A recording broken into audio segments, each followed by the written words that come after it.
So we're supposed to select all of the ways that the rectangle could be rotated to get from frame 1 over to frame 2. So let's start by having a point of reference here. So if we compare one of the corners, one of the vertices, to where it starts and where it finishes, you could have it, I'm going to just do the top right-hand corner.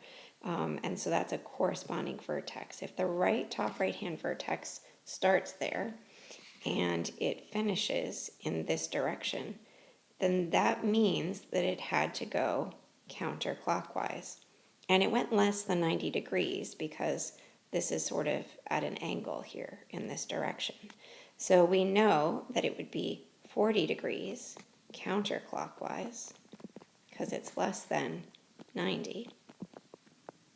So that's one possibility. It's not 90 though, because if it were 90, it would be kind of parallel to the longest side of these frames, and that's not the case. So we can eliminate options that include 90 degrees.